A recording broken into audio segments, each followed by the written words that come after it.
Welcome to Pallavi TV. మనతో పాటు చరణ్ కౌశిక్ గారు ఉన్నారు. Telangana livestock development authority chairman ఆయన. నమస్తేనే. తెలంగాణలో ప్రజెంట్ 2.5 ఇయర్స్ కావస్తుంది కాంగ్రెస్ పరిపాలన. తెలంగాణ ప్రభుత్వం ఏ విధంగా ఉంది ప్రజెంట్? పబ్లిక్ హ్యాపీగా ఉన్నారా? లేకపోతే బాధపడుతున్నారా? ఏం చెప్తారు మీ తరపు? అంటే తెలంగాణ రాష్ట్రంలో కాంగ్రెస్ ప్రభుత్వం అధికారంలోకి వచ్చి 2.5 సంవత్సరాలు అవుతుంది. ఎందుకంటే డిసెంబర్ 3, 2023లో కాంగ్రెస్ పార్టీ అధికారంలోకి వచ్చింది. 27వ తారీఖు నాడు ప్రమాణ స్వీకారం చేసింది. డిసెంబర్ 7. ఓకే. డిసెంబర్ 3వ తారీఖు రిజల్ట్ వస్తే 7వ తారీఖు ప్రమాణ స్వీకారం చేసిన నుంచి తెలంగాణ రాష్ట్రంలో కాంగ్రెస్ ప్రభుత్వం ఉమ్, కేసీఆర్ గారు చేసిన అప్పులు కావచ్చు, ఉమ్, వారు పెట్టిపోయినటువంటి బాకీలు తీర్చడం కోసమే రోజు టైం అంతా ఓకే. దానికే శ్రమించే ప్రయత్నం జరుగుతూ ఉంది. ఓకే. తెలంగాణ రాష్ట్రంలో ముఖ్యమంత్రి గారు కావచ్చు, మంత్రివర్గం కావచ్చు, అధికారులు కావచ్చు, కేసీఆర్ గారు తీసుకొచ్చిన అత్యధిక వడ్డీ రేట్లు 11.5% కాళేశ్వరం సంబంధించిన అప్పులు తీసుకొచ్చాడు. ఓకే. అవన్నీ కూడా కాంగ్రెస్ ప్రభుత్వం వచ్చిన తర్వాత 7.5% కుదించి ఉమ్, 30,000 కోట్ల రూపాయల కాళేశ్వరం సంబంధించిన అప్పులు చెల్లించారు. ఓకే. ఇప్పటివరకు 83,000 టీఎంసీని మాత్రం ఎత్తిపోసారు. అట్లాంటి దానికి కరెంటు బిల్లే 10,000 కోట్ల రూపాయలు అయింది. ఓకే. మేడిగడ్డ, అన్నారం, సుందిల్లా ఉమ్, కేసీఆర్ గారి ప్రభుత్వంలో 1,80,000 కోట్ల రూపాయలు 9 నుంచి 10 సంవత్సరాల్లో కేసీఆర్ గారు ఖర్చు పెట్టారు. ఓకే. ఇప్పటివరకు సమ్మక్క సారక్క కావచ్చు, సీతారామప్రాయుడు కావచ్చు, పాలమూరు రంగారెడ్డి కావచ్చు, కల్లకుర్తి ఎత్తిపోతల పథకం కావచ్చు, కాళేశ్వరం కావచ్చు, ఉమ్, దేనికి కూడా అనుమతి లేదు, పర్యావరణ అనుమతి కూడా లేని పరిస్థితి. ఓకే. 1,80,000 కోట్ల రూపాయలు మాత్రం ఖర్చు పెట్టింది. ఓకే. అదే కాకుండా కాళేశ్వరం కట్టాల్సిన ప్రాజెక్టును అక్కడ కట్టకుండా తుమ్మిడేల దగ్గర ఆల్రెడీ సమైక్య రాష్ట్రంలో అనుమతి ఉన్నది. ఓకే. 11,000 కోట్ల రూపాయలు ఖర్చు పెట్టారు. ఓకే. ఇంకొక 27,000 కోట్ల రూపాయలు ఖర్చు పెడితే పూర్తి అయ్యేది, ఇలా ఆ పరిస్థితి ఉండేది కాదు. ఓకే. రాష్ట్ర ఖజానా కూడా ఇంత భారం పడేది కాదు. ఓకే. తర్వాత జూరాల దగ్గర సమైక్య రాష్ట్రంలో అనుమతి ఉన్నది, కృష్ణా జలాలకు సంబంధించి కృష్ణా నది మీద. ఓకే. అక్కడ కట్టకుండా శ్రీశైలం లెఫ్ట్ కెనాల్ ద్వారా అని ఇప్పుడు 93,000 కోట్ల రూపాయలు అవుతుంది పాలమూరు రంగారెడ్డి. ఓకే. ఇట్లా ఇరిగేషన్ ప్రాజెక్టుల మీద తెలంగాణ రాష్ట్రంలో దోపిడీ పాల్పడరు. మిషన్ భగీరథ, మిషన్ కాకతీయ, అమరజ్యోతి నుంచి అంబేద్కర్ విగ్రహం వరకు, సెక్రటరీ నుంచి సీతారామం ప్రాజెక్ట్ వరకు, పాలమూరు రంగారెడ్డి నుంచి ప్రగతి భవన్ వరకు, కలెక్టర్ నుండి కాళేశ్వరం వరకు మొత్తం అవినీతి పాల్పడరు కలవకుండా కుటుంబం. మీరు ఇప్పుడు చెప్పినవన్నీ పరిపాలనకు వచ్చినాక మొదటి 1 మంత్ కానీ ఫస్ట్ ఇయర్ కానీ చెప్తే బాగుంటుంది. ఆల్రెడీ 2.5 ఇయర్స్ అయింది. వాళ్ళు చేసిన తప్పులు చెప్తున్నారు. మీరు చేసిన డెవలప్మెంట్ ఏం లేదని కూడా ప్రతిపక్షాలు చెప్పారు. మేము ఏం చేసినామో రాష్ట్ర ప్రజలు తెలుసు. ఓకే. వచ్చిన తక్షణమే 21,000 కోట్ల రూపాయలు రుణమాఫీ, ఓకే. 2 లక్షల వరకు. కేసీఆర్ గారు వడ్డీ మాత్రమే మాఫీ చేసిండు, అసలు మాఫీ చేయలేదు. తర్వాత కేసీఆర్ గారు ఇచ్చింది డబుల్ బెడ్రూమ్ 70,000 మాత్రమే. 7 లక్షలు ఇస్తానంటే 70,000 మాత్రమే డబుల్ బెడ్రూమ్ ఇచ్చిపోతే మేము ఉమ్, ప్రతి నియోజకవర్గానికి ఉమ్, దాదాపు 4,50,000 ఇండ్లు రాష్ట్ర వ్యాప్తంగా తెలంగాణ రాష్ట్రంలో కాంగ్రెస్ ప్రభుత్వం ఇచ్చింది. ఉమ్. ఇప్పుడు హైదరాబాద్లో 1,00,000 ఇండ్లు ఇల్లు ఇచ్చారు, ఇల్లు గుల్లగొట్టారు కూడా చాలా. అక్కడ కూలగొట్టింది ఓన్లీ మూసీకి సంబంధించి కావచ్చు, తర్వాత హైడ్రాకి సంబంధించినవి, అవి కూడా ప్రత్యామ్నాయ ఏర్పాటు చేసి మాత్రమే ప్రకృతి కాపాడే ప్రయత్నం చేస్తాం. ఓకే. తర్వాత ఉద్యోగాలు, సమైక్య రాష్ట్రంలో గ్రూప్ 1 జరగలే, 563 ఉద్యోగాలు సక్సెస్ఫుల్గా రాష్ట్ర ప్రభుత్వం నిర్వహించింది. Group 2, group 3, group 4, DSC, TET, నిరుద్యోగులు 2 సార్లు ఏజిమెంట్ పెంచినాం. 33,000 మంది టీచర్లకు ప్రమోషన్లు, 23,000 మంది టీచర్లకు ట్రాన్స్ఫర్లు, ఉమ్, తర్వాత 11,000 టీచర్ ఉద్యోగాలు తెలంగాణ రాష్ట్రంలో ఇచ్చింది. మొన్న పోలీసు కానిస్టేబుల్ కూడా 5,000 ఉద్యోగాలు. ఓకే. తర్వాత ఈ సంవత్సరం ఇంకో 40,000 ఉద్యోగాలు వేయాలని చెప్పి ప్రభుత్వం ముందుకు పోతాం. ఉమ్, అదే కాకుండా మహాలక్ష్మి పథకం ద్వారా 10,000 కోట్ల రూపాయలు రాష్ట్ర ప్రభుత్వం ఆర్టీసీ ఖర్చు పెట్టింది. ఓకే. ఆర్టీసీ ఇప్పుడు లాభాలు ఉన్న పరిస్థితి. అది ప్రభుత్వంలో మెర్జీ చేసి ఒక్కటి తప్ప అన్ని డిమాండ్ నెరవేర్చింది. ఓకే. డిఎల్ కావచ్చు, పిఆర్సీలు కావచ్చు, కారు నియామకాలు చేపట్టినాం. ఉమ్, సింగరేణిలో కూడా కారు నియామకాలు, ప్రమాద బీమా, విద్యుత్ సంస్థలలో ప్రమాద బీమా, తర్వాత హెల్త్ కార్డులు, తర్వాత ఆరోగ్యశ్రీ లిమిట్ 5 లక్షల నుంచి 10 లక్షలు చేసినాం. ఆరోగ్యశ్రీకి నిధులు చెల్లించకపోతే నిధులు చెల్లించినాం. ప్యాకేజీ సంబంధించినటువంటి ఛార్జెస్ రాష్ట్ర ప్రభుత్వం పెంచింది. ఓకే. కాస్మోటిక్ ఛార్జీలు పెంచినాం, డైట్ ఛార్జీలు పెంచినాం. అదే కాక 105 ఇంటిగ్రేటెడ్ క్యాంపస్ కన్స్ట్రక్షన్ జరుగుతుంది. నెక్స్ట్ ఇయర్ 2027 జూలైలో 55 స్కూళ్ళు ప్రారంభం కాబోతా ఉన్నాయి. ఓకే. మంచిర్యాలలో పోలీసు వాళ్ళ పిల్లల కోసం స్కూల్ ప్రారంభమైంది. ఉమ్, స్కిల్ యూనివర్సిటీ ఆల్రెడీ ప్రారంభమైంది. స్పోర్ట్స్ యూనివర్సిటీ కూడా అదేవిధంగా సెప్టెంబర్ మాసంలో ప్రారంభం కాబోతా ఉంది. అదే కాకుండా ఇప్పటికే అమెజాన్ సెంటర్ అక్కడ వచ్చింది. 4 సిటీ అథారిటీ అక్కడ ఏర్పడ్డది. 4 సిటీ పోలీస్ కమిషనరేట్ ఏర్పడ్డది. కాంగ్రెస్ ప్రభుత్వం వచ్చిన సైబరాబాద్ మున్సిపల్ కమిషనర్ ప్రత్యేకంగా ఏర్పాటు చేసుకున్నాం. అదే కాకుండా మల్కాజిగిరి మున్సిపల్ కమిషనరేట్ ఏర్పాటు చేసుకున్నాం. ఉమ్. మల్కాజిగిరి పోలీస్ కమిషనరేట్ ఏర్పాటు చేసుకున్నాం. తెలంగాణ రాష్ట్రంలో అన్నీ చేసిర్రు కానీ ఫీజు బకాయిలు మాత్రం పిల్లలకు రాలేదు. మేము చెప్తాం దానికి సంబంధించి కూడా వచ్చిన తర్వాత 2,300 కోట్ల రూపాయలు చెల్లించినాం. ఉమ్, కాకపోతే మెదక్, నిజామాబాద్, ఆదిలాబాద్, కరీంనగర్ సంబంధించి అన్ని బకాయిలను ఇప్పుడు చెల్లించారు. ఒక లడాయి కూడా జరుగుతుంది. ఫీజుల బకాయి, బీజేపీ లడాయి అని కూడా జరుగుతుంది. బీజేపీ వాళ్ళు అసలు రియంబర్స్మెంట్ ఇయ్యనోళ్ళు. వాళ్ళు ఏ రాష్ట్రం రియంబర్స్మెంట్ ఇస్తుంది చెప్పరాదు? హ్మ్. వాళ్ళు ఉన్న రాష్ట్రాలు ఏమైనా రియంబర్స్మెంట్ ఇస్తుందా? కేంద్ర ప్రభుత్వం వాళ్ళు రియంబర్స్మెంట్ ఇస్తుందా? రుణమాఫీ వాళ్ళు ఏమైనా చేసిరా? 18 లక్షల కోట్ల రూపాయలు రైట్ ఆఫ్ పెట్టుబడిదారులకు చేశారు వాళ్ళు. హ్మ్. కార్పొరేట్ ట్యాక్స్ 10% పెట్టుబడిదారు తక్కువ చేసి తప్ప పేద వర్గాల వాళ్ళు చేసింది శూన్యం.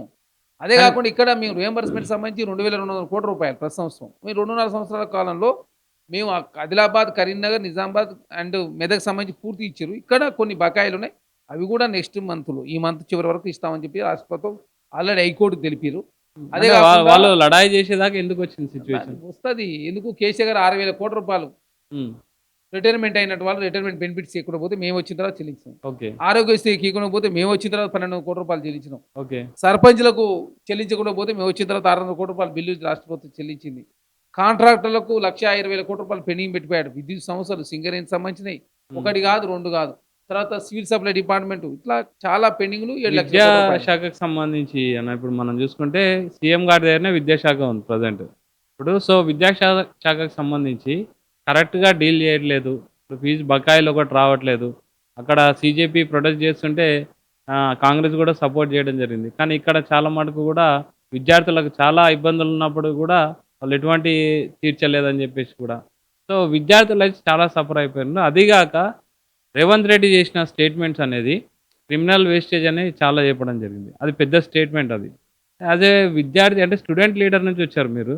స్టూడెంట్ లీడర్గా మీరు దాని గురించి ఏం చెప్తారు? క్రిమినల్ వేస్టేజ్ అని చెప్పారు. క్రిమినల్ వేస్ట్ అనేది ఉమ్. క్రిమినల్స్ అని అంటే మాట్లాడలేదు. మనస్ఫూర్తిగా చెప్పండి. అది ఒక పెద్ద ఇప్పుడు రాంగ్ స్టేట్మెంటే కదా. అది మంచి వర్డ్. క్రిమినల్ వేస్టేజ్ అనేది వర్డ్ అంటే స్కిల్ లేకపోవడం అనేది ఒక వారి సంభాషణ దానికి సంబంధించి. దాన్ని మొత్తం క్రిమినల్స్ అని చెప్పి అర్థం వచ్చే విధంగా రాష్ట్ర వ్యాప్తంగా పెద్దగా చేసే అంశం తప్ప స్కిల్ అనేది వెరీ ఇంపార్టెంట్. ప్రభుత్వ రంగంలోనైనా ప్రైవేట్ రంగంలో ఉద్యోగాలు అవ్వాలంటే స్కిల్ ఉండాలి. అంటే నాణ్యతతో కూడిన ప్రమాణంతో కూడిన విద్య తెలంగాణ రాష్ట్రం అందుతలేదు. కాబట్టి విద్యా ప్రమాణాలు పెంపొందించడం కోసం మేము ఐటీఐ ప్లేస్లో అడ్వాన్స్ ట్రైనింగ్ ఇన్స్టిట్యూషన్ తీసుకొచ్చినాం. పాలిటెక్నిక్ కళాశాలలో అప్గ్రేడ్ చేస్తా ఉన్నాం. ఎడ్యుకేషన్ ఇంజనీరింగ్ వ్యవస్థను మొత్తం అవమానపరిచారు. అట్లెట్టుంటది, అన్నీ ఉంటాయి. ఒక పేపర్ ఇచ్చి బయోడేటా రాయమంటే రాయడానికి చేత కాదు వీళ్ళకి. రాని వాళ్ళు చాలా మంది అనేది రిపోర్ట్ కదా, ప్రభుత్వం దగ్గర ఉన్నటువంటి రిపోర్ట్. దానిలో భాగంగా ముఖ్యమంత్రి గారు చెప్పినట్టు అరే అప్పుడు రాని వాళ్ళకు బాధ ఉండాలి కదా, వచ్చిన వాళ్ళకి. ఇప్పుడు ఈ గ్రాడ్యుయేట్ ఇంజనీరింగ్ చేసేందుకు ఉద్యోగాల కోసం. మరి ఉద్యోగాల్లో ప్రాథమిక దశ ఏంది? పేపరు స్కిల్ కదా. నీకు పేపరే ఇంగ్లీషే రాయనప్పుడు ఇంగ్లీష్ ఎట్లా మాట్లాడతావు? ఎట్లా కేటీఆర్ స్టేట్మెంట్ కూడా ఇచ్చారు. నీకు అసలు ఏం రాయనికి రాదు, నక్కలు కొట్టి పాస్ అయిన నువ్వు విద్యాశాఖ పెట్టుకోవడమే పెద్ద దరిద్రం. ఇది ఫస్ట్ ఆఫ్ ఆల్ అందరి నుంచి వెళ్ళిపో విద్యాశాఖ పెట్టుకోవాలి. మంచిని మాట్లాడుకుంటే ఓకే. బీఆర్ఎస్ ప్రభుత్వంలో 13 పేపర్ లీక్ అయితే పట్టించుకున్న పాపాన పోలే. యూనివర్సిటీలు మొత్తం సర్వనాశనమైన వాళ్ళ ప్రభుత్వం ఆయనలో మొత్తం కులాల వారీగా గురుకులాలు తీసుకొచ్చారు వాళ్ళు. కాంగ్రెస్ ప్రభుత్వం వచ్చి ఇంటిగ్రేటెడ్ క్యాంపస్లు, ఐటీఐ ప్లేస్లో అడ్వాన్స్ ట్రైనింగ్ ఇన్స్టిట్యూషన్స్, పాలిటెక్నిక్ కళాశాలల అప్గ్రేడు, తర్వాత వీరనారి శాఖలయం యూనివర్సిటీ కొత్తగా ఏర్పాటు చేసినాం. Doctor Manmohan Singh earth science university, తర్వాత ఎడ్యుకేషన్ కమిషన్, రైతు commission, skill university, sports university, ఇట్లా స్కూళ్ళు అన్ని కూడా పెట్టుకుంటూ పోతూ ప్రతి నెల రివ్యూ నిర్వహిస్తూ తెలంగాణ విద్యా ప్రమాణాలు పెంపొందించడం కోసం ముఖ్యమంత్రి స్వయాన ఆ శాఖను పర్యవేక్షిస్తుంటే మీరు ఏని పనులు మేము చేస్తుంటే మీకు బాధ ఇస్తే మేమేం చేయాలి దానికి? బీఆర్ఎస్ పార్టీ దాన్ని వాళ్ళు రాజకీయం చేస్తారు. అమ్మ పెట్టదు అడుక్కునేదట. మీరు ఏంది మేము చేస్తే మీకు వచ్చిన బాధ ఏంది? హైడ్రా తీసుకొస్తే మీకు బాధే.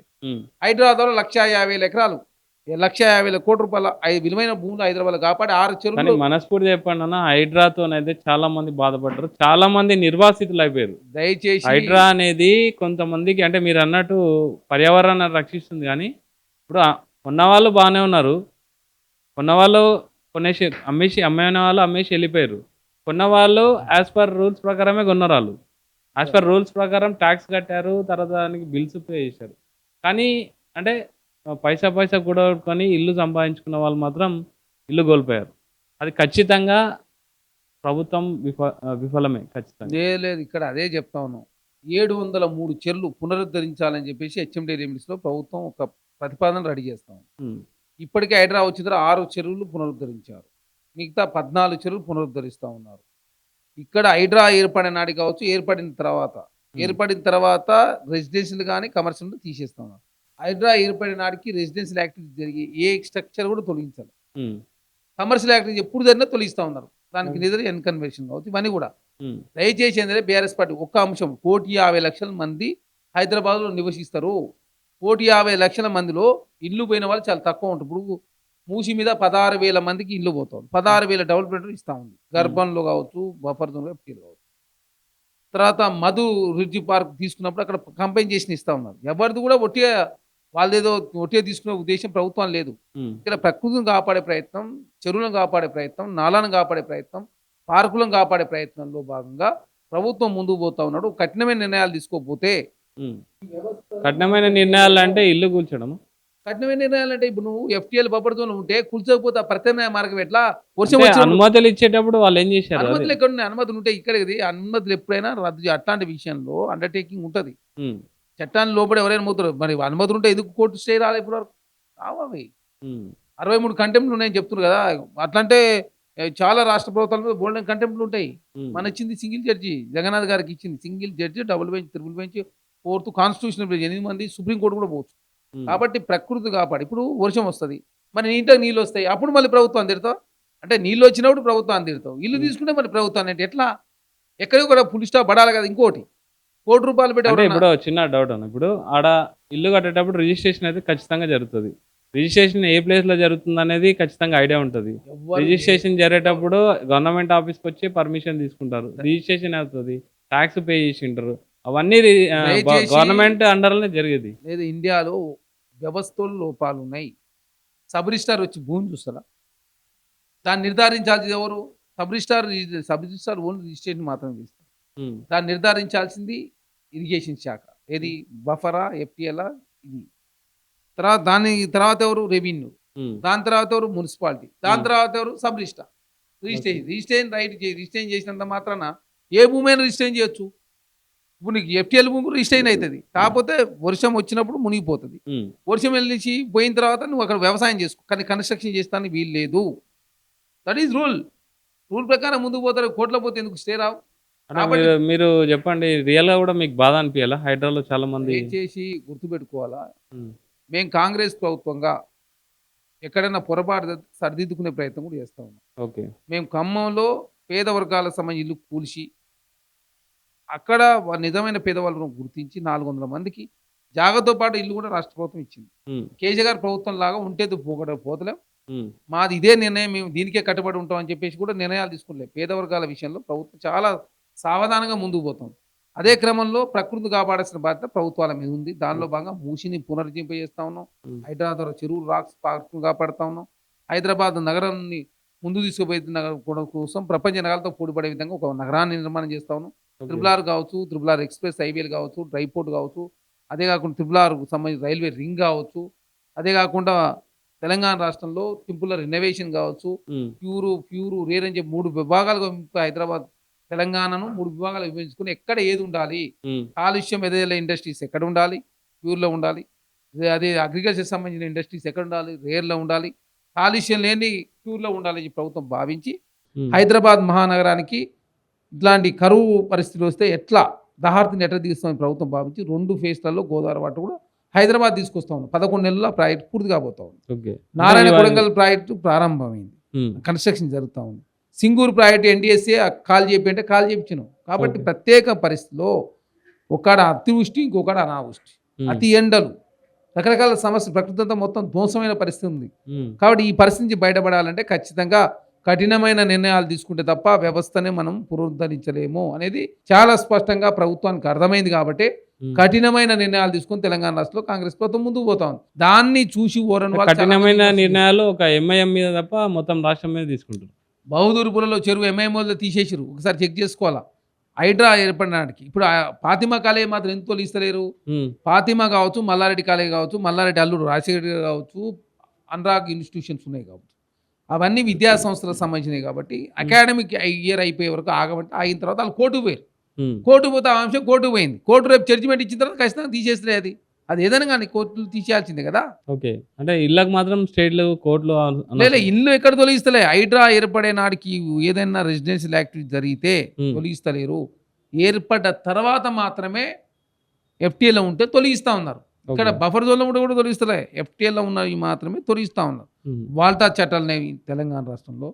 అదే కాకుండా చెరువులు కాపాడకపోతే మనకు అది రేపు ఎండాకాలం వస్తే వాటర్ దొరకని పరిస్థితి అయిపోయింది. కాబట్టి చెరువులను కాపాడాల్సిన బాధ్యత ప్రభుత్వాల మీద ఉంది కాబట్టి కేసీఆర్ హయాంలో ఉమ్, 44 చెరువులు మొత్తమే మాయమైపోయినాయి.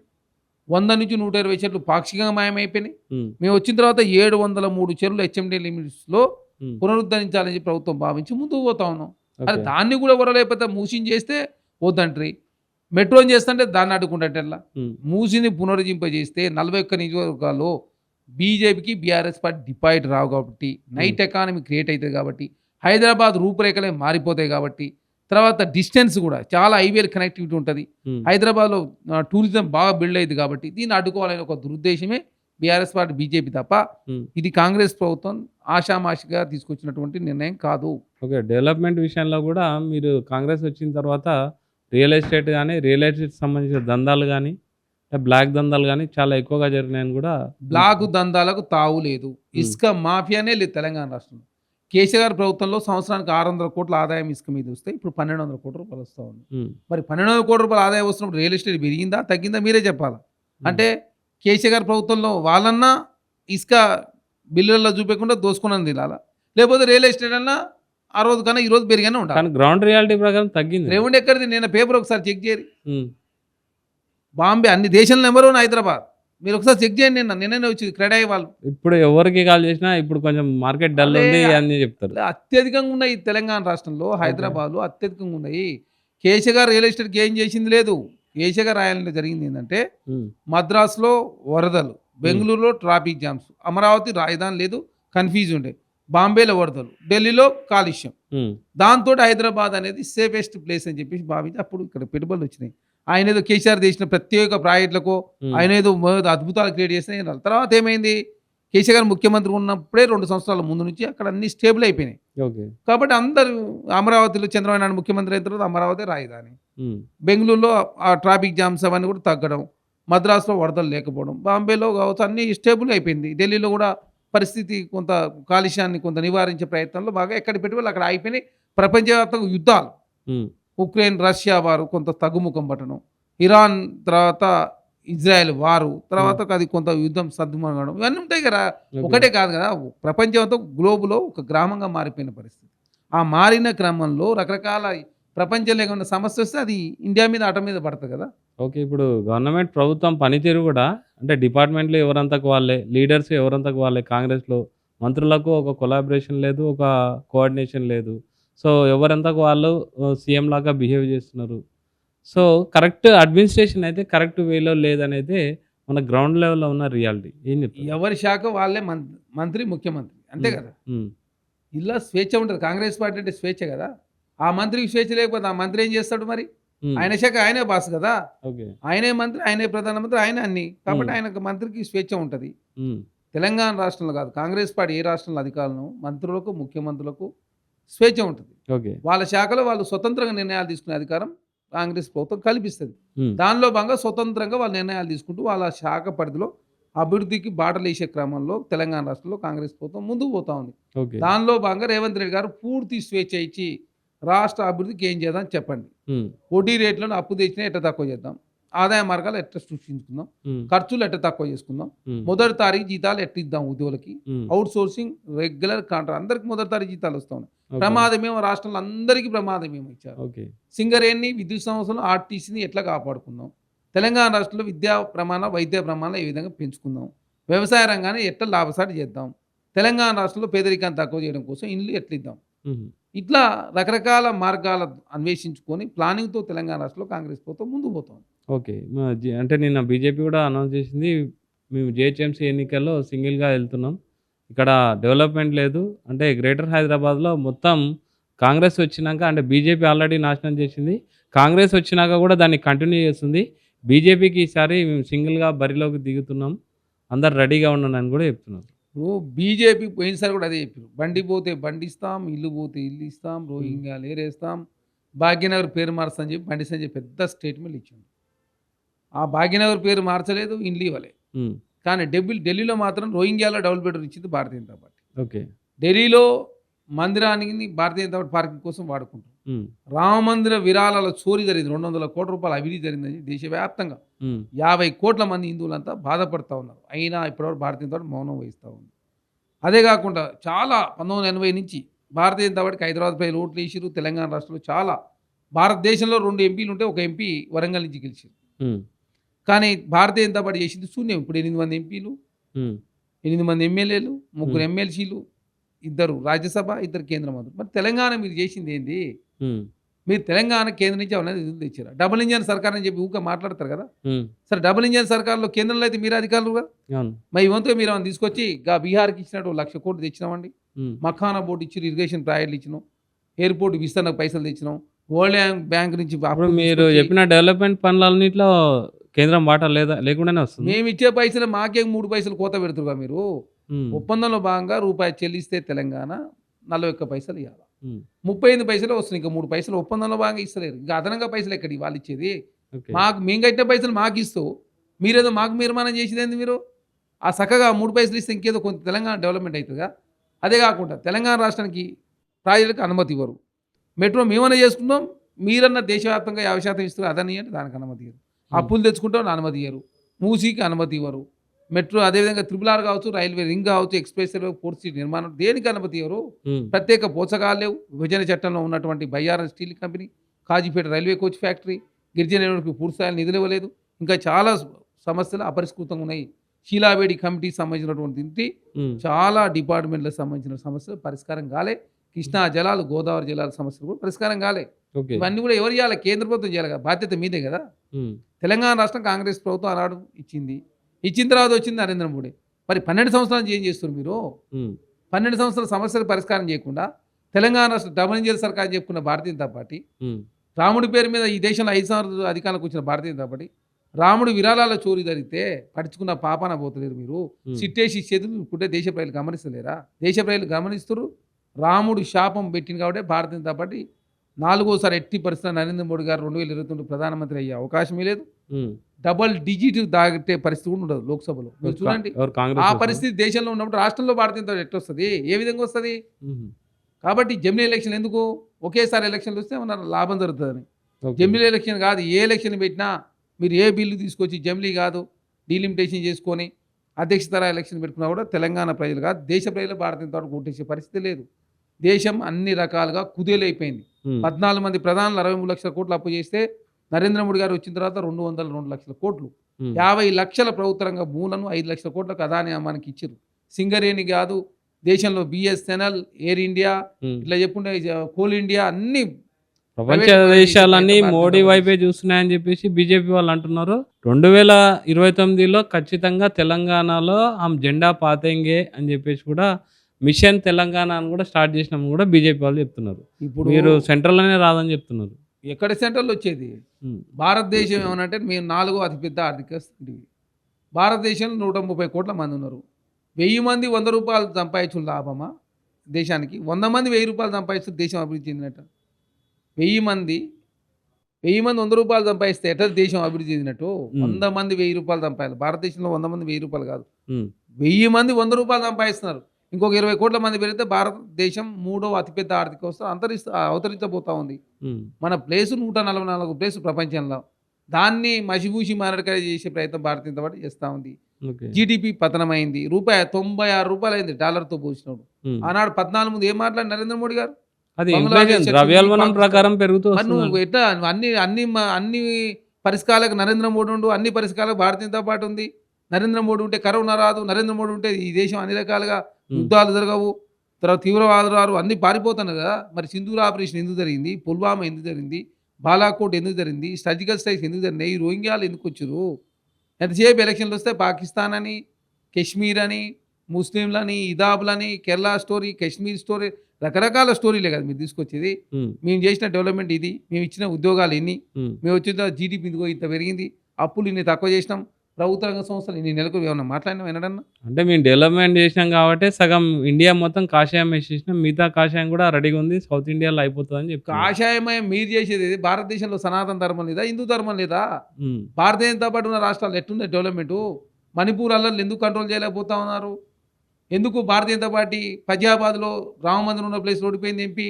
నరేంద్ర మోడీ గారి మెజారిటీ వారణాసిలో ఎందుకు తగ్గింది? దేశవ్యాప్తంగా 400 సీట్లు అంటే భారతీయ జనతా పార్టీ ఎందుకు నరేంద్ర మోడీ, నితీష్ కుమార్ గారి మీద ఆధారపడి దేశంలో మూడోసారి అధికారంలోకి వచ్చే పరిస్థితి వచ్చింది? కాబట్టి దేశ ప్రజలు ఆలోచించారు. మీరు ఎలక్షన్ కమిషన్ అడ్డు పెట్టుకుంటా ఉన్నారు. ఉమ్, ఇన్కమ్ ట్యాక్స్, సిబిఐ, ఈడీ తర్వాత రకరకాల వ్యవస్థలను సిబిఐ వాడుకొని దేశంలో భారతీయ అధికారంలో ఉంది. ఉమ్, కొన్నిసార్లు రామ మందిరం పేరు మీద, ఇంకోసారి పుల్వామా, బాలాకోట్, కాశ్మీర్ అని, పాకిస్తాన్ అని, ముస్లింలని, అదే కాక రోహింగ్యాలని చెప్పేసి అధికారంలోకి వచ్చారు. మరి ఉమ్, ఏమైంది అన్ని చూసి దేశ ప్రజలు ఓకే. సార్ నమస్కారం, మీరు మీ అన్నీ అయిపోయినాయి, రాముడు శపించేటు భారతీయతో ఓడిపోతుంది దేశం. ఓకే. కానీ అసలు అంటే కాంగ్రెస్‌కి ఒక నాయకత్వం లేదు, ఒక లీడర్ లేదు కాబట్టి గెలవలేకపోతుందని కూడా అంటున్నారు. కాంగ్రెస్ పార్టీ 100 ఎంపీలు ఉన్నాయి మాకు. హ్మ్. మాకు ఎంపీ లేదు, ఒక 150 లీడర్. వస్తాయి. ఇప్పుడు మోడీ లాంటి ఒక పర్ఫెక్ట్ లీడర్ మోడీ లాంటిది రాహుల్ గాంధీ గారు లీడర్ కాదు, ప్రతిపక్ష నేత. అంటే అందరూ కన్సిడర్ చేయట్లేదు చాలా మంది. అట్టుండదు కదా దేశంలో. ప్రతిపక్ష నాయకుడు రాహుల్ గాంధీ గారు. నరేంద్ర మోడీ ఏమన్నా దేశంలో ప్రతిపక్ష నాయకుడు పనిచేశాడా? హ్మ్. గుజరాత్ ముఖ్యమంత్రి కూడా డైరెక్ట్ ప్రధానమంత్రిను. హ్మ్. గుజరాత్లో డైరెక్ట్ గుజరాత్ డెవలప్మెంట్ చేసిన ఒక ఎక్కడ 3 డెవలప్మెంట్ ఏళ్ళు, చేసి 3 ఎంతమంది సార్లు. చంపారు? గుజరాత్ అందరికి తెలియదా దేశ పరిస్థితి? హ్మ్. ఇవాళ దేశం ఎట్టుందో అందరికి తెలియదా? కాబట్టి నరేంద్ర మోడీ గారు డైరెక్ట్ ముఖ్యమంత్రి గుజరాత్, డైరెక్ట్ ప్రధానమంత్రి దేశానికి. రాహుల్ గాంధీ గారు అధికారం ఉన్నప్పుడు యూపీఏ ప్రభుత్వంలో కావచ్చు 2004, 9, 14, హ్మ్. 19 వారు ప్రతిపక్ష నాయకుడుగా, ఏసీసీ అధ్యక్షుడిగా, హ్మ్. అదే కాకుండా 4-5 సార్లు ఎంపీగా హ్మ్. పనిచేసిన అనుభవం రాహుల్ గాంధీ గారికి ఉంది. అదే కాకుండా దేశంలో కాంగ్రెస్ పార్టీకి రాష్ట్రాల్లో బలమైన నాయకులు. హ్మ్. తెలంగాణలో రేవంత్ రెడ్డి కాంగ్రెస్ వాళ్ళే చాలా మంది మాకు ఒక స్ట్రాంగ్ లీడర్ ఉంటే ఇంకా బాగుండదని ఫీల్ అవుతున్నారు. ఒకసారి ప్రియాంక గాంధీని అంటారు, ఒకసారి ఆమెనే వస్తుంది ఈసారి అని చెప్పేసి నిలబడతా అని కొందరు అంటారు. వాళ్ళ రాహుల్ గాంధీకి అంత చరిష్మా లేదని కొందరు అంటారు. ఇక్కడ చరిష్మా కాదు కావాల్సి. హ్మ్. నరేంద్ర మోడీ గారు ఏంటంటే సోషల్ మీడియాను వాడుకొని లేనిది ఉన్నట్టుగా, ఉంది లేనట్టుగా ప్రజల సెంటిమెంట్ వాడుకొని భారతీయతో ముందుకు పోతాం. హ్మ్. కాంగ్రెస్ పార్టీ దేశంలో వాస్తవాలు చెప్పుకుంటూ తెలంగాణ రాష్ట్రం కావచ్చు, దేశంలో కావచ్చు, కాంగ్రెస్ ముందుకు పోతాం. కాంగ్రెస్ పార్టీ రాష్ట్రాల్లో బలమైన నాయకులు ఉన్నారు. తెలంగాణలో రేవంత్ రెడ్డి గారు, హ్మ్. కర్ణాటకలో సిద్ధరామయ్య, డీకే శివకుమార్ లాంటి వాళ్ళు. హ్మ్. ఏ రాష్ట్రంలో చెక్ చేసుకో పెద్ద బలమైన నాయకులు ఉంటారు. హ్మ్. భారతీయ పార్టీకి రాష్ట్రాల్లో బలమైన నాయకులు ఉండరు. ఎంతసేపు నరేంద్ర మోడీ, అమిత్ షా, రాముడు, హ్మ్. పాకిస్తాన్, ముస్లింలు, ఇదాబులు, కేరళ స్టోరీ, కాశ్మీర్ స్టోరీ, తర్వాత ఇవన్నీ ఈ ఈ పేర్లతోనే భారతీయ పార్టీ ముందుకు పోతుంది. ఏనాడన్నా మేము చేసిన డెవలప్మెంట్ చూసి ఓటేయండి అని చెప్పి అడిగిరు. హ్మ్. కాబట్టి ఆ పరిస్థితి దేశ ప్రజలకు అర్థమైపోయింది. ఓకే. కాబట్టి భారతీయ పార్టీ పని అయిపోయింది. హ్మ్. 4వసారి నరేంద్ర మోడీ గారు ప్రధానమంత్రి కాడు. ఆయనే ప్రధానమంత్రి కానప్పుడు డబుల్ దాటినప్పుడు హ్మ్. తెలంగాణ రాష్ట్రంలో భారతీయ పార్టీ వచ్చిన 8 ఎమ్మెల్యేలు కూడా హ్మ్. ఆ వచ్చినవి వస్తే చాలు. ఓకే. మీరు ఒక స్టూడెంట్ లీడర్ కాబట్టి, స్టూడెంట్ లీడర్ నుంచి వచ్చారు కాబట్టి, మొన్న జంతర్ మంతర్‌లో జరిగిన నీట్ యొక్క అది ఉంది ధర్నా, జంతర్ మంతర్ సీజేపీ ప్రొటెస్ట్ గాని, ఆ దాంట్లో మీకు అంటే సపోర్ట్ చేసిర్రు సీజేపీకా లేకపోతే నీట్‌కి సపోర్ట్ చేసిర్రా? ఏమనిపిస్తుంది అందులో? అంటే ఎవరిది తప్పు అనిపిస్తుంది? లేలే వాస్తవంగా చెప్పాలంటే 2024 కూడా పేపర్ లీక్ జరిగింది. హ్మ్. 2026లో కూడా జరిగింది. హ్మ్. 26లో జరిగిన తర్వాత పట్టించుకోలేదు కేంద్ర ప్రభుత్వం. ఓకే. అంతకుముందు 24 దాంట్లో సిబిఐ క్లీన్ చిట్ ఇచ్చింది. అదే కాకుండా భారతీయ దేశంలో 14 నుంచి 26 మధ్యలో 183 సార్లు పేపర్ లీక్ జరిగింది. హ్మ్. భారతీయ జనతా పార్టీ చాలా సార్లు ఈజీగా తీసుకున్నటువంటి సందర్భం. హ్మ్. కాబట్టే సీజేపీ దీక్ష చేసిన తర్వాత, ఎప్పుడైతే లాఠీ చార్జ్ చేసిన తర్వాత మాత్రమే కాంగ్రెస్ పార్టీ ప్రధానమంత్రి ఇంటి ముందు ధర్నా చేసింది. హ్మ్. అంతకుముందు డెహ్రాడూన్లో ఎన్ఎస్ఐ కార్యక్రమం ఏర్పాటు చేసి రాహుల్ గాంధీ గారు భాగస్వాములు అయ్యారు. దేశవ్యాప్తంగా ఎన్ఎస్ఐ శ్రేణులంతా కూడా హ్మ్. నీట్ పేపర్ విషయంలో ధర్మేంద్ర ప్రధాన్ రాజీనామా చేయాలని డిమాండ్ చేసినాం. హ్మ్. ధర్మేంద్ర ప్రధాన్ లాస్ట్ రాజీనామా చేయాల్సి వచ్చింది. అమిత్ షా గారు ఏమో ఆ లా అండ్ ఆర్డర్ బాధ్యత వహించలేదు. హ్మ్. పార్లమెంట్లో లోక్సభలో రాజ్యసభలో చర్చ పెడదామంటే చర్చకు సావ లేకుండా హ్మ్. కేంద్ర ప్రభుత్వం ముందు పోయిన పరిస్థితి మనం చూసినాం. హ్మ్. దేశంలో 2 సార్లు మాత్రమే ఆరోపణలు వచ్చినప్పుడు కేంద్ర మంత్రులు రాజీనామా చేశారు. రెండో వ్యక్తి ధర్మేంద్ర ప్రధాని. ఓకే. ధర్మేంద్ర ప్రధానికి 2 శాఖలు ఉన్నాయి. ఒక శాఖ మాత్రం రాజీనామా చేసింది. ఇంకా ఆయన కేంద్ర మంత్రిగానే ఉన్నాడు. హ్మ్. విద్యుత్ శాఖ మంత్రిగా కొనసాగుతూనే ఉన్నాడు. ఓకే.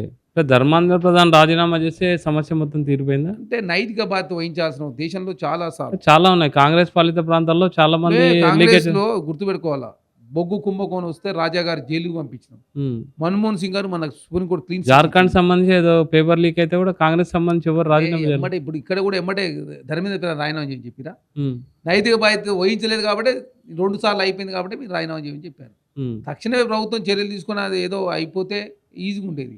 ఒకసారి కదా పలుమార్లు జరుగుతూ ఉంది. చాలామంది విద్యార్థులు ఆత్మహత్యలు చేసుకుంటూ ఉన్నారు. హ్మ్. ఈ సమస్య జటిలం అవుతా ఉంది కాబట్టి దీని మీద చర్చ పెడదామని చెప్పినాం మనం ఫస్ట్.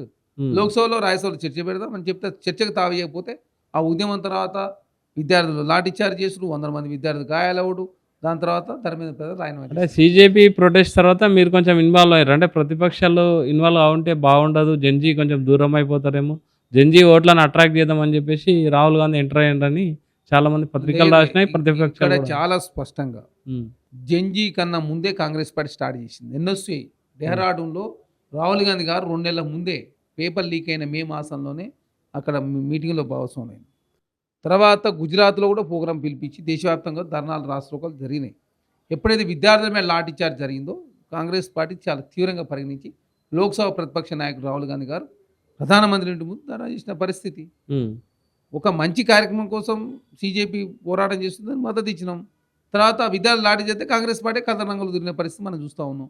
కాబట్టి దేశంలో భారతీయ జనతా పార్టీ తీసుకుంటున్నటువంటి నిర్ణయాలు దేశ ప్రజలకు విఘాతం కలుగుతూ ఉన్నప్పుడు, ఖచ్చితంగా విద్యార్థులకు విఘాతం కలుగుతున్నప్పుడు, యువతకు విఘాతం కాంగ్రెస్ పార్టీ ముందుకు పోతుంది. ఉమ్, దానిలో భాగంగా తెలంగాణ రాష్ట్రంలో కూడా కాంగ్రెస్ పార్టీ డైరెక్ట్ ర్యాలీలు నిర్వహించడం ఉమ్, అన్ని రాష్ట్రాల్లో, అటు ఆంధ్రప్రదేశ్లో కావచ్చు, బీహార్లో కావచ్చు, దేశవ్యాప్తంగా చాలా రాష్ట్రాల్లో కూడా జరిగింది. ఏకంగా భారతీయ జనతా పార్టీ మా ఆఫీసుల మీద కూడా వచ్చిన పరిస్థితి కూడా మనం చూసినాం. ఉమ్, కాబట్టి యువత ఎదుర్కొన్న సమస్య పరిష్కరించే ప్రయత్నం చేసే ప్రయత్నం చేయాలి. ఖచ్చితంగా భవిష్యత్తు ఇట్లాంటి సంఘటన జరగకుండా చూసుకోవాలి. ప్రత్యేక చట్టాలు ఉండాలని చెప్పి కాంగ్రెస్ పార్టీ భావించి ప్రత్యేక చట్టాలు చేయడం కోసం మేము మద్దతు ఇస్తామని చెప్పినాం. ఓకే. యాక్చువల్గా కాంగ్రెస్ సీజేపీని ఏ విధంగా చూస్తుంది? యాక్చువల్గా కాంగ్రెస్ సంతోషపడుతుంది సీజేపీ అని ఒక పవర్ఫుల్ అస్త్రం వచ్చిందని. కాకపోతే ఇది కాంగ్రెస్ ఫెయిల్యూర్. ప్రశ్నించే గొంతుక కాంగ్రెస్ కరెక్ట్ లేదు కాబట్టి ఒక సీజేపీ అనేది ఒక ఆల్టర్నేటివ్ వచ్చింది. ఇది 100% కాంగ్రెస్కి మైనసే, కాంగ్రెస్ చాతగానితనం అని చెప్పేసి కూడా కొంతమంది విమర్శకులు కానీ ఎక్స్పర్ట్స్ చెప్తున్నారు. సీజేపీ అంటే దేశంలో వేరే పార్టీ ఉండొద్దు, మేమే ఉండాలని కాంగ్రెస్ పార్టీ ఎప్పుడు కోరుకోదు. ఉమ్. దేశంలో చాలా పార్టీలు ఉంటాయి. చాలా భారతదేశం అంటే వివిధ జాతులు, వివిధ అంటే మీరు కులాలు. ప్రశ్నించేది కరెక్ట్ లేదని, ప్రశ్నించే లే, దానిలో అట్లేం దమ్ము ఉండదు. లేదని కొత్తగా ఒక పార్టీ వచ్చింది. ఏముండదు. పార్టీ మీన్స్ అది ఇంకా పార్టీ కాలేదు. ఎవరైనా ఏ సంస్థనైనా నిర్మించుకునే అధికారం భారతదేశంలో చట్టాలు చెప్తా ఉన్నాయి. ఉమ్, వివిధ రాష్ట్రాలు, వివిధ జాతులు, వివిధ కులాలు, వివిధ మతాలు, వివిధ తెగలు, ఉమ్, వివిధ రాష్ట్రాలు, వివిధ జిల్లాలు ఉంటాయి భారతదేశంలో. ఉమ్, భారతదేశం అంటే భిన్న కులాల కలయిక, భిన్న మతాల కలయిక ఉంటుంది. ఉమ్, అవన్నీ ఉండాలని చెప్పి కాంగ్రెస్ పార్టీ కోరుకున్నప్పుడు సీజేపీ లాంటి పార్టీ ఉండొద్దని మేము ఎట్లా కోరుకుంటాం?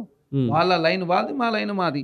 ఉమ్. కాంగ్రెస్ పార్టీ దేశం సీజేపీ కాంగ్రెస్ కి చెక్, అంటే చాలా మంది ఇంటర్నల్ గా సీజేపీ అనేది కాంగ్రెస్ కి చెక్ అంటున్నారు. సీజేపీ అనేది కాంగ్రెస్ పార్టీ చిక్కెట్ అవుతుంది.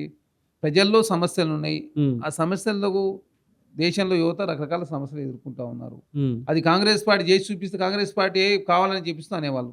ఉమ్, ఇప్పుడు అది ప్రతిపక్షంగా న్యూట్రల్గా ఉన్న సంస్థ చేసింది కాబట్టి దేశంలో ఇంత వ్యతిరేకత ఉందని చెప్పి భారతీయ జనతా ఉలిక్కిపడే పరిస్థితి వచ్చింది. ఉమ్, రేపు ఓట్ల సమయానికి వచ్చినప్పుడు ఏ పార్టీకి వేస్తారు? సీజేపీకి నిర్మాణమే లేదు. వాళ్ళు అన్ని రాష్ట్రాల్లో ప్రభావం చూపలేరు. కేజ్రీవాల్ గారు ఓన్లీ ఢిల్లీలో చూపించారు, పంజాబ్లో తర్వాత లేరుగా వేరే దేశం. అట్టనే సీజేపీ కూడా గట్టినే ఉంటుంది. ఇక సీజేపీ పూర్తిస్థాయి రూపమే లేదు. ఉమ్, వాళ్ళు పార్టీగా అవతరించలేదు. ఆన్లైన్ ప్లాట్ఫామ్ ద్వారా యువతలో వచ్చినటువంటి కొంత భావోద్వేగం కావచ్చు, ఆ సమస్యలు కావచ్చు, ఉమ్, అవన్నిటి విషయంలో దేశ ప్రజలంతా స్పందించారు. అన్ని పార్టీల నాయకులు కూడా స్పందించారు కాబట్టి ఉమ్, ఆ స్థాయి ఉద్యమం జరిగింది. దానికి కేంద్ర ప్రభుత్వం కూడా దిగి వచ్చిన పరిస్థితి. సీజేపీ ఒకటే కాదు కదా, ఓకే. కానీ కాంగ్రెస్ పార్టీ, శరద్ పవార్ గారు, ఉద్ధవ్ ఠాక్రే గారు, కేజ్రీవాల్ గారు, మమతా బెనర్జీ గారు ఒకరే కాదు, దేశంలో అన్ని పార్టీలు మద్దతు ఇచ్చినాయి. ఓకే. అంటే ఒక కాంగ్రెస్, మీరు సీజేపీని ఏ విధంగా చూస్తున్నారు? సీజేపీని కాంగ్రెస్ పార్టీ చూసేది దేశ యువతలో మార్పు వస్తూ ఉంది.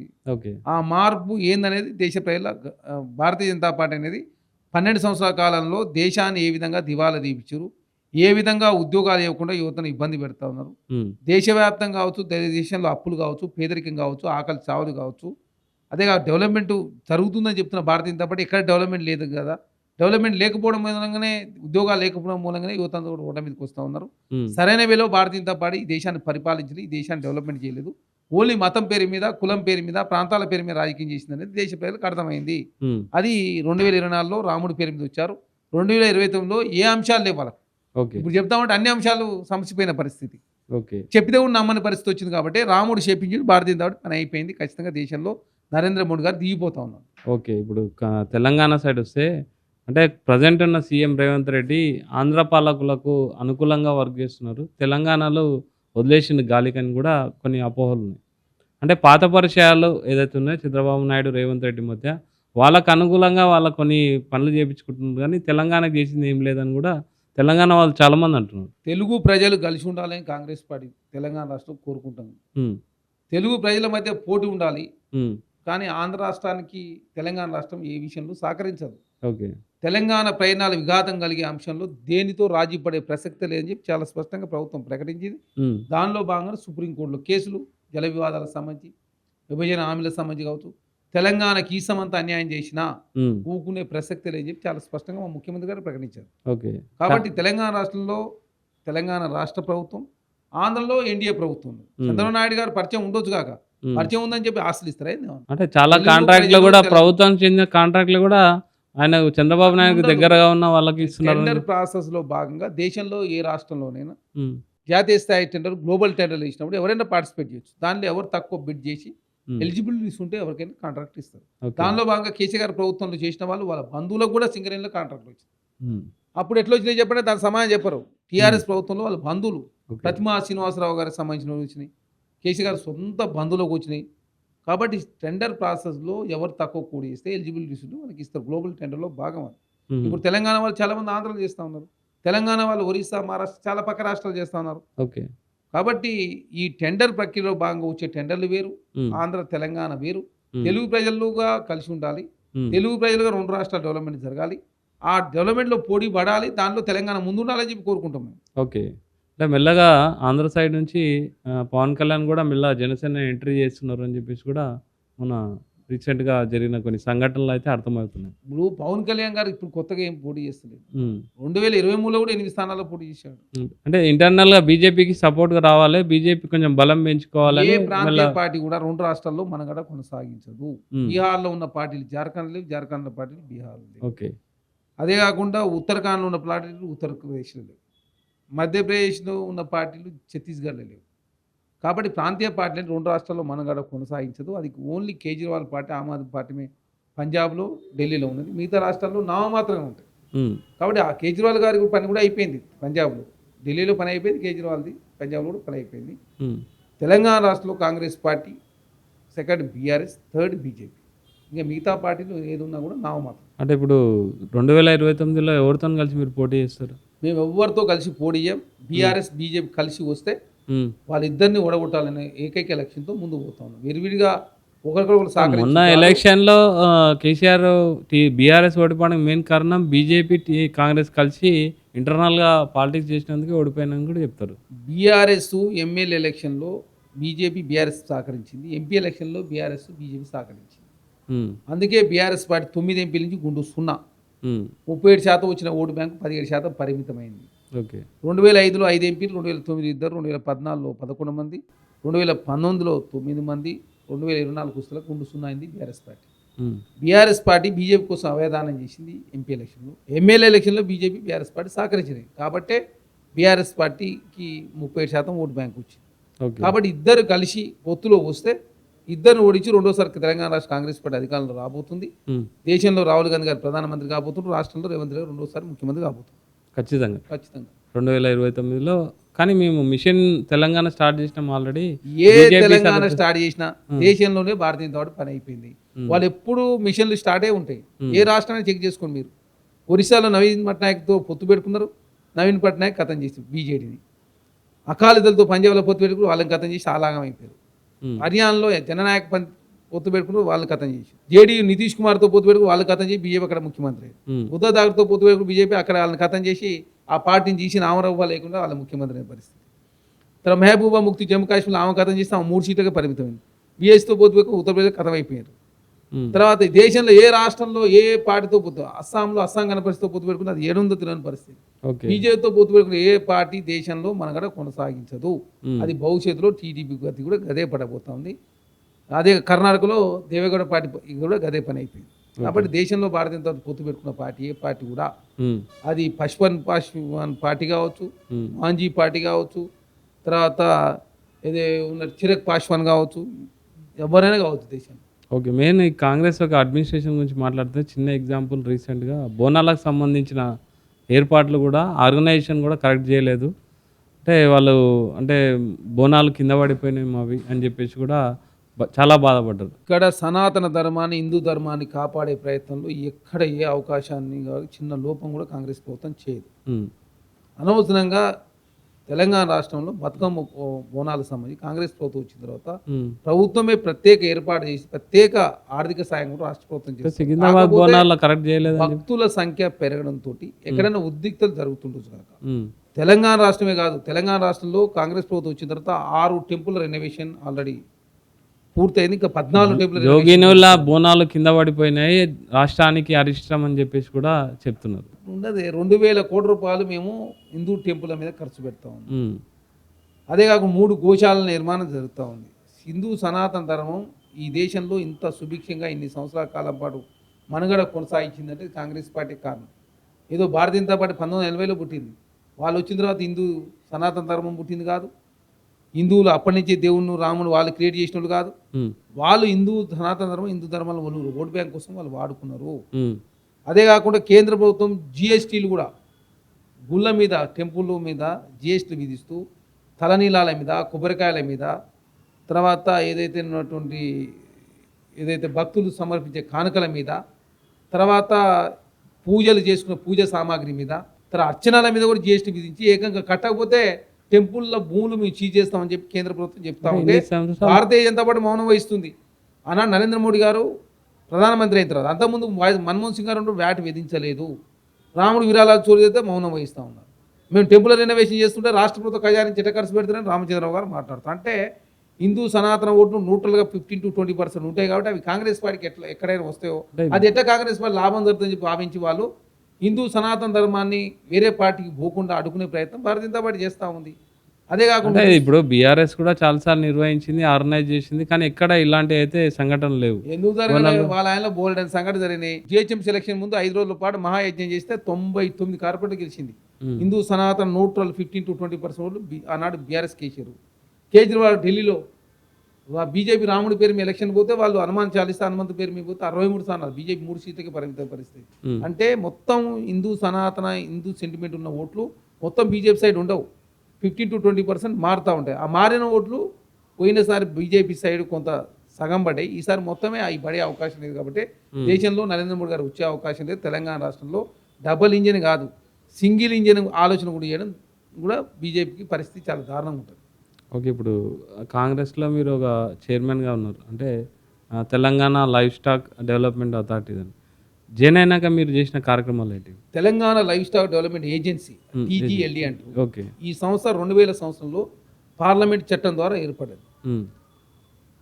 తెలంగాణ రాష్ట్ర సమైక్య రాష్ట్రంలో APLA Andhra Pradesh livestock development agency Telangana 2014 విడిపోయిన తర్వాత Telangana livestock development agency ఏర్పడింది. ఏర్పడిన తర్వాత టీజీఎల్ఏకి ఒక ఆఫీసు లేకుండే, ఒక ఆఫీసు కొత్తగా అలాట్ చేయించుకొని కన్స్ట్రక్షన్ జరుగుతూ ఉంది. సెకండ్ వెబ్సైటే లేకుండే, తెలంగాణ వచ్చిన తర్వాత వెబ్సైట్ కూడా ఏర్పాటు చేసుకుంది. మీరు వచ్చినాక తర్వాత గోపాల మిత్రులకు గతంలో హెల్త్ ఇన్సూరెన్స్ ₹1,00,000 ఇచ్చేవాళ్ళు, వచ్చిన తర్వాత ₹3,00,000 చేసినాం. అదే కాకుండా ప్రమాద బీమా అనేది లేకుండే, ₹30 లక్షల ప్రమాద బీమా ఏర్పాటు చేసినాం. తర్వాత సమైక్య రాష్ట్రంలో 3 FSBS స్టేషన్లు ఉండేది.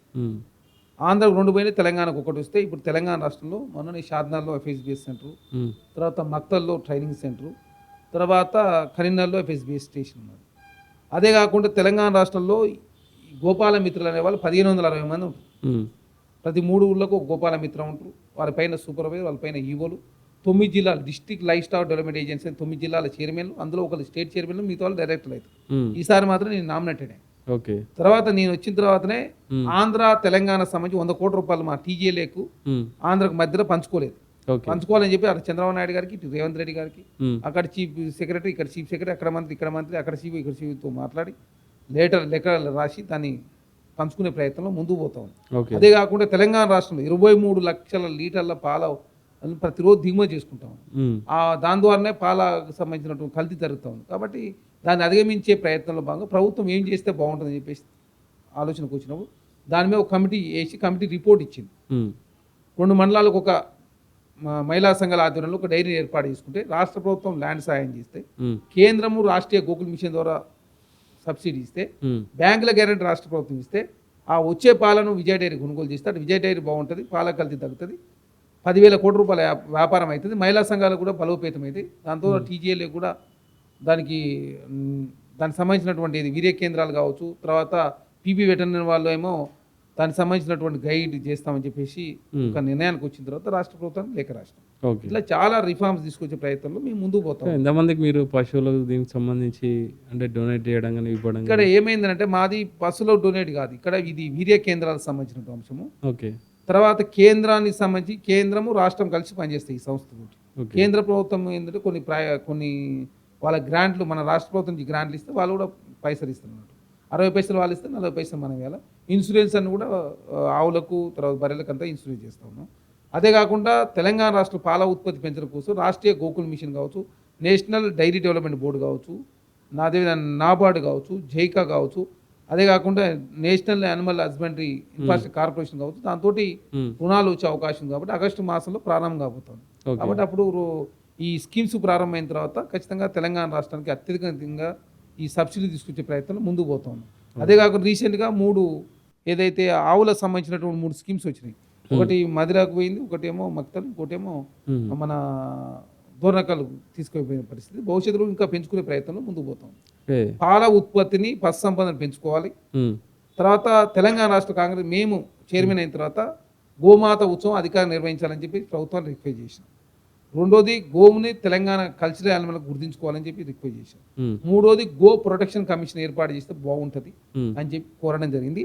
అదే కాకుండా ముస్లిం సమాజంతో కూడా గోవును జాతీయ జంతువు గుర్తించుకోండి, మేము కూడా ఆవులను తినడం లేదు కాబట్టి దయచేసి దాన్ని కేంద్ర ప్రభుత్వం భారతీయ జనతా పార్టీ ఎంతసేపు రాముడి పేరు మీద ఇందులో పేరు రాజకీయం చేసి ఎందుకు జాతీయ జంతువు గుర్తిస్తలేదని చెప్పి ముస్లిం సమాజం ప్రశ్నిస్తున్న పరిస్థితి మనం చూస్తాము.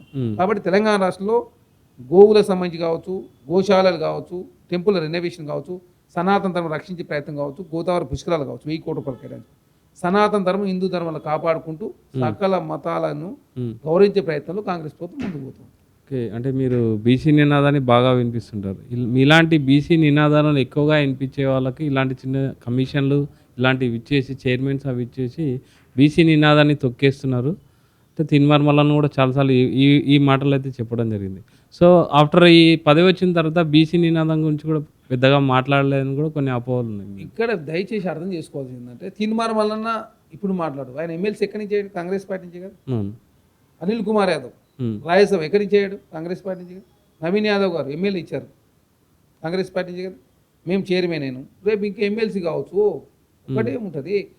ఇంకోటి కులగణన చేసి దేశంలో ఏ రాష్ట్రంలో చేయని విధంగా ఓబీసీ ప్రధానమంత్రి కూడా దేశంలో కులగణన చేయలేదు. కాంగ్రెస్ ప్రభుత్వం తెలంగాణ రాష్ట్రంలో రేవంత్ రెడ్డి గారి నాయకత్వంలో మహేష్ కుమార్ గారు కాంగ్రెస్ పార్టీ అధ్యక్షుడిగా, రేవంత్ రెడ్డి గారు ముఖ్యమంత్రిగా, డిప్యూటీ సీఎం బట్టి విక్రమార్క ముగ్గురు కలిసి తెలంగాణ రాష్ట్ర కులగణన చేయించారు. ఎస్సీ వర్గీకరణ తెలంగాణ రాష్ట్రంలో మొదటిసారి చేశారు. ఉద్యోగాలు కూడా వర్గీకరణ ప్రకారం ఇస్తూ ఉన్నారు. 42% రిజర్వేషన్ అఫీషియల్గా ఏ రాష్ట్రంలో కూడా చేయలేదు. చేసి హైకోర్టులో సుప్రీంకోర్టులో సమర్థవంతం వాదాలు నింపించి తెలంగాణ రాష్ట్రంలో కాంగ్రెస్ ప్రభుత్వం ముందుకు పోతా ఉంది.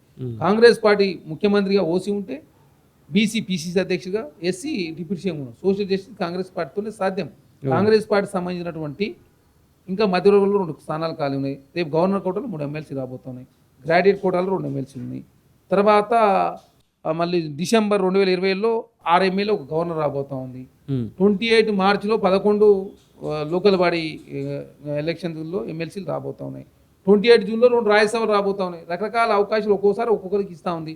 దానిలో భాగంగా బీసీలకు సంబంధించిన అంశం విషయంలో కాంగ్రెస్ ప్రభుత్వం పార్టీకి పెద్ద దిక్కు బీసీ మహేష్ కుమార్ గౌడ్, ముఖ్యమంత్రికి ప్రభుత్వంలో రేవంత్ రెడ్డి గారు, డిప్యూటీ సీఎం అన్ని సామాజిక గౌరవించే ప్రయత్నంలో కాంగ్రెస్ ప్రభుత్వం ముందుకు పోతా ఉంది. ఓకే, చరణ్ కౌశిక్ యాదవ్ గారు చాలాసార్లు మీడియాలో కూడా ఎప్పుడు కాంగ్రెస్ యొక్క వాయిస్ని అయితే వినిపిస్తుంటారు.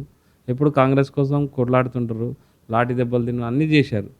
సో లాస్ట్ అంటే మీకు కాంగ్రెస్ నుంచి మీకు తగినంత గౌరవం దక్కిందనుకుంటారా? వారసత్వ రాజకీయాలు ప్రోత్సహించే కాంగ్రెస్లో ఎప్పటికీ కార్యకర్తలకైతే న్యాయం జరగదని చెప్పేసి కూడా చాలామంది అంటుంటారు. ఇప్పుడు కాంగ్రెస్ పార్టీలో మేమైతే వారసత్వ రాజకీయాలకి రాలేదు. మేము ఎన్ఎస్ఏ తెలంగాణ ఉద్యమం తర్వాత కాంగ్రెస్ పార్టీ. కాంగ్రెస్ పార్టీలో కూడా ఎన్ఎస్ఐ ఉస్మానియా. అంటే చరణ్ కౌశిక్ యాదవ్ గారి గోల్ ఏంటి? అక్కడికి వస్తున్నాయి. ఆంధ్రప్రదేశ్ కాంగ్రెస్ కమిటీ జాయింట్ సెక్రటరీగా, ఆంధ్రప్రదేశ్ కాంగ్రెస్ సెక్రటరీగా, Telangana Congress committee spokes person సెక్రటరీగా, తర్వాత మళ్ళీ సెక్రటరీ మళ్ళీ స్పోక్స్ పర్సన్గా రేవంత్ రెడ్డి గారు పీసీసీ అధ్యక్షుడిగా, నేను జనరల్ సెక్రటరీగా మళ్ళీ స్పోక్స్ పర్సన్ ఉన్నాం. ఇప్పుడు కార్పొరేషన్ చైర్మన్ అయినాం. కార్పొరేషన్ చైర్మన్ అయితే మంత్రికి ఎమ్మెల్యేకు మధ్యలో ఉండేది కార్పొరేషన్ చైర్మన్. ఓకే, ఇప్పుడు మంత్రి ఏమో ఫుల్ క్యాబినెట్, ఎమ్మెల్యేనేమో ఎమ్మెల్యేగా ఉంటాడు. అరే నాకున్నటువంటి స్టాఫే 5 మంది నాకు పర్సనల్గా ఇస్తారు. నాకున్నటువంటి మా మొత్తం ఎంప్లాయీస్ మొత్తం 1700 మంది ఉన్నారు. నాకు 9 జిల్లాలో ఉమ్మడి జిల్లాలో మాకు ఆఫీసులు ఉన్నాయి. తర్వాత మా కింద ప్రిన్సిపల్ సెక్రటరీ, కమిషనరు, పైన మంత్రి గారు, మంత్రి పైన ముఖ్యమంత్రి. మరి కాంగ్రెస్ పార్టీలో సముచిత గౌరవం లభించినట్టే కదా. Okay. అదే కాకుండా కావాలంటే మాకు ఎమ్మెల్సీ కావాలనేది లక్ష్యము. దానిలో భాగంగా ఖచ్చితంగా గవర్నర్ కోటాలు అడుగుతాం, రేపు ఎమ్మెల్యే కూడా అడుగుతాం. అదృష్టం అంటే రేపు గవర్నర్ కోటాలనే రావచ్చు, వస్తుందా? చెప్పలేము. Okay. గుర్తుపెట్టుకోవాలి, ఎప్పుడైనా పనే సమాధానం, ఉమ్, పైరో చేస్తే కాదు. నేనైతే పని చేస్తేనే ఏదైనా వస్తుందని చెప్పి నమ్ముతాం. ఇంకోటి కూడా చెప్తా ఉన్నా, నాది 24 నెలల కాలం టైం ఇచ్చారు, 2 years. ఆల్రెడీ 3 నెలలు, 21 నెలే. 21 నెలల తర్వాత నేను దిగిపోతాను రెడీ. పదవి వచ్చిందని బాధపడేలేదు, సంతోషపడేలేదు, పోయిందని బాధపడేలేదు. కాంగ్రెస్ పార్టీ పదవులే శాశ్వతం. దానిలో భాగంగా నేను ఇప్పటికి ఇంకా స్పోక్స్ పర్సన్ ఉన్నా, రేపు కూడా అట్నే ఉంటా, అదే శాశ్వతం. ఓకే. అంటే అద్దంకి దయాకర్ గారు చాలా రోజుల తర్వాత ట్రై చేయగానే మొన్న వచ్చింది. నో అద్దంకి దయాకర్ గారికి 14లో టికెట్ ఇచ్చింది కాంగ్రెస్, ఓకే. 18లో టికెట్ ఇస్తే తక్కువ. ఆయన టైం బాగాలేక 2 సార్లు లేకపోతే 3 సార్లు ఎమ్మెల్యే. 14లో తక్కువ 100-200 ఓట్లు, 18లో 100-200 ఓట్లే. తర్వాత వారికి 2023లో టికెట్ ఇవ్వకపోతే మళ్ళీ ఎమ్మెల్సీ విప్పు అంటే క్యాబినెట్ మంత్రి కదా, ఓకే. ఎంతమందికి అవకాశం వస్తుంది? మన ఎమ్మెల్యే గెలిచుంటే ఆయన విప్పు ఏటోట ఎమ్మెల్సీ ఇచ్చి కాంగ్రెస్ పార్టీలో ఎప్పుడు ఎవరికి ఏ అవకాశం వస్తుందో కష్టపడుకుంటూ పోతే అందరికీ అన్ని అవకాశం వస్తాయి. రేవంత్ అన్న నాయకత్వంలో కావచ్చు, మహేష్ కుమార్ గౌడ్ గారు కావచ్చు, కాంగ్రెస్ పార్టీలో ఉన్నట్టు పెద్దలు కావచ్చు. ఒకనాడు కాంగ్రెస్ పార్టీ వేరు, ఇప్పుడున్న కాంగ్రెస్ పార్టీ వేరు. కాంగ్రెస్ పార్టీలో కష్టపడుతూ పోతే అన్ని అవకాశాలు ఆటోమేటిక్ వచ్చేస్తాయి. పదవి అనేది ఏముంటుంది? నామినేటెడ్ చైర్మన్ 2 సంవత్సరాలు, ఆల్రెడీ 3 నెలలు అయిపోయింది.